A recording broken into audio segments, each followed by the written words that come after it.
किसी को टारगेट करने की कोशिश होती है, तब जिसके बारे में होती है वो थोड़ा सा तबीयत उसकी खराब हो जाती है, इसीलिए वो अभी आपके सामने नहीं आ रहा है। मैं उसके कांटेक्ट में हूँ। उन्होंने बताया कि दादा जो भी इंक्वायरी करनी हो, मेरी एक भी गलती इसमें नाही आहे। त्याच्यामध्ये तुम्ही सांगितलं ते बरोबर आहे सर। आता सध्या तर प्रशासक आहेत ते सगळीकडे, ज्या त्या उद्या तुमचं पोस्टिंग आयुक्त म्हणून झालं, त्यांचं पोस्टिंग सीपी म्हणून झालं, तर आम्ही कुणी पोस्टिंग झाल्यानंतर माझा पहिला त्या सीपीला, त्या एसपीला, त्या आयुक्तांना सांगणं असतं, नियमाच्या बाहेर जाऊन अजिबात कुठलं करू नका, राजकीय दबावाने कुठलंही काम करू नका। त्याच्यामध्ये कारण नसताना मग पुढं ते निस्तरता नाके नऊ येतं। नियमाने वागलो तर हे प्रश्न कधी पण निर्माण होत नाही। आता पण ह्या केसमध्ये आपण बघताय, यामध्ये जे कोणी संबंधित आहे, त्याच्यामध्ये तुम्ही म्हणाला की त्यांच्या आईला पण काहीतरी घेतलंय, याचा अर्थ तिथं पण ब्लडच्या संदर्भात काहीतरी तक्रार असेल आणि ते चौकशीमध्ये निष्पन्न झाले असेल।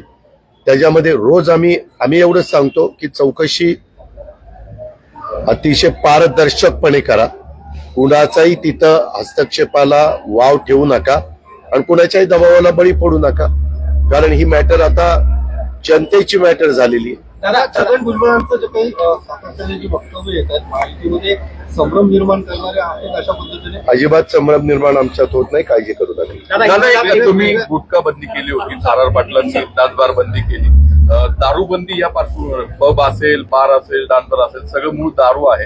राज्यात दारूबंदीचा विचार व्हावा असं वाटतं? ह्या संदर्भातला निर्णय सरकार घेत असतात। आजपर्यंत जेवढी सरकार आली त्याच्यामध्ये कुणीही दारूबंदीचा निर्णय त्या ठिकाणी घेतलेला नाहीये।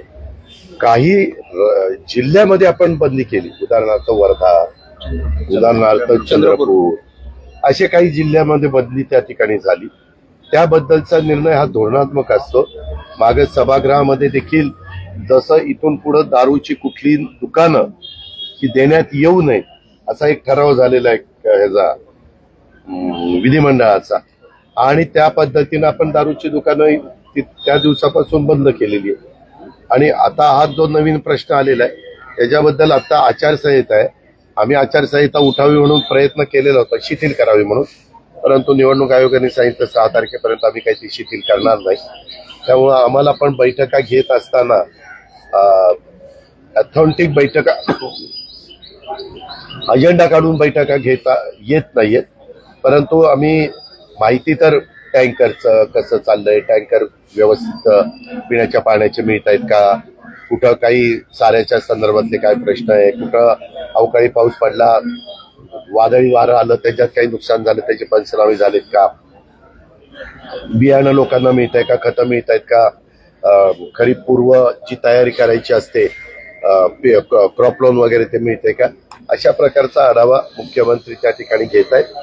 आणि त्याच्याबद्दलची आमची पण कारवाई, मी पण मंत्रालयामध्ये बसून न कुठला आचारसंहितेचा भंग होता ज्या गोष्टी करता येतील त्या करण्याचं काम आम्हा लोकांचं चालू है। दादा, एक शॉर्ट में हिंदी में जाना चाहिए, क्या सरकार को बदनाम करने की कोशिश इस केस में हो रही है? आपको ऐसा लगता है जिस तरह से जो है पूरे आपके अगेंस्ट है? अपोजिशन में जो करना है अपोजिशन का काम चालू है, लेकिन आपने देखा होगा शुरू से ही मेरे ख्याल से घटना हुई रात को 2, 2:30, 3 बजे शायद, मुझे मालूम नहीं, लेकिन उसी टाइम, और उसके बाद सुबह सबको पता जब चला तब से इंक्वायरी चालू है। उसमें खुद होम मिनिस्टर ने जो भी सूचना करनी चाहिए थी वो उन्होंने की है।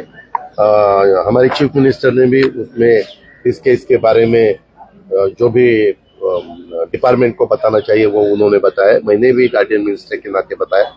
सब इंक्वायरी ठीक तरह से चालू है, और जैसे जैसे इंक्वायरी आगे जा रही है वैसे वैसे जो भी लोग उसमें जिम्मेवार है उनके ऊपर एक्शन तुरंत हो रही है। दादा, आज शेवटच्या टप्प्याचं मतदान पार पडतंय, संध्याकाळी एक्झिट पोल येणार आहे, तुमचा एक्झिट पोल काय आहे? माझा ह्याच्या कशावरही एक्झिट पोलवर विश्वास नाही। मी अनेकदा निवडणुकीला सामोरं गेलोय, आता ते मशीन मध्ये बंद झालंय, टोटल मारल्यावर 4 तारखेला सकाळी कळेल काही 2 दिवस उशिरा कळलं म्हणून काही आकाश पाताळ एक होत नाही. त्याच्यावर मी शांत आहे. पुढे रोज काहीतरी सांगतं, आपण ह्या कारणाचं ऐकायचं, त्या कारणाने सोडायचं. दादा, पाण्याचा विषय जर म्हटलं आपण सध्या पुण्यामध्ये सवाल उठाए जा रहे हैं, उसको किस तरह से आप देखते हैं? आपके कॉल जो है सीपी को गए थे, ऐसे भी सवाल। मेरा एक भी कॉल इस केस के बारे में सीपी को गया नहीं, एक भी कॉल चेक करो, मेरा पूरा उसके बारे में कहना है. दूसरा, सुनील टिंगरे जी ने खुद प्रेस कॉन्फ्रेंस लेके इसके बारे में सब कुछ उनको जो बताना चाहिए तो वो बताया. अभी उसको शुगर है, तो इसके लिए वो बीमार है. और क्या होता है, जब कभी टेंशन बढ़ जाता है, किसी को टारगेट करने की कोशिश होती है, तब जिसके बारे में होती है वो थोड़ा सा तबीयत उसकी खराब हो जाती है, इससे बहुत दफा हो जाता है.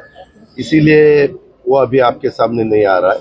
लेकिन उन्होंने बताया है, मैं उसके कांटेक्ट में हूँ, उन्होंने बताया कि दादा जो भी इंक्वायरी करनी हो, मेरी एक भी गलती इसमें नहीं है.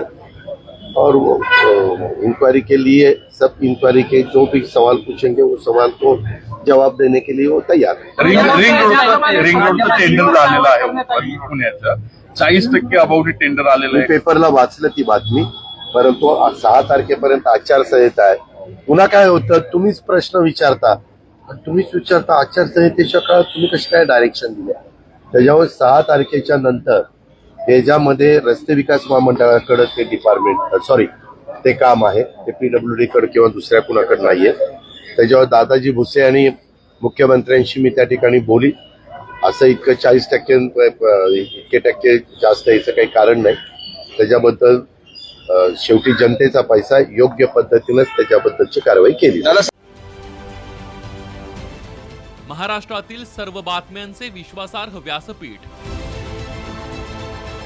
सकाळच्या सर्व सोशल मीडिया प्लॅटफॉर्मला लाईक, फॉलो आणि सबस्क्राईब करा. तसंच सर्व नोटिफिकेशनसाठी बेल आयकॉन प्रेस करायला विसरू नका.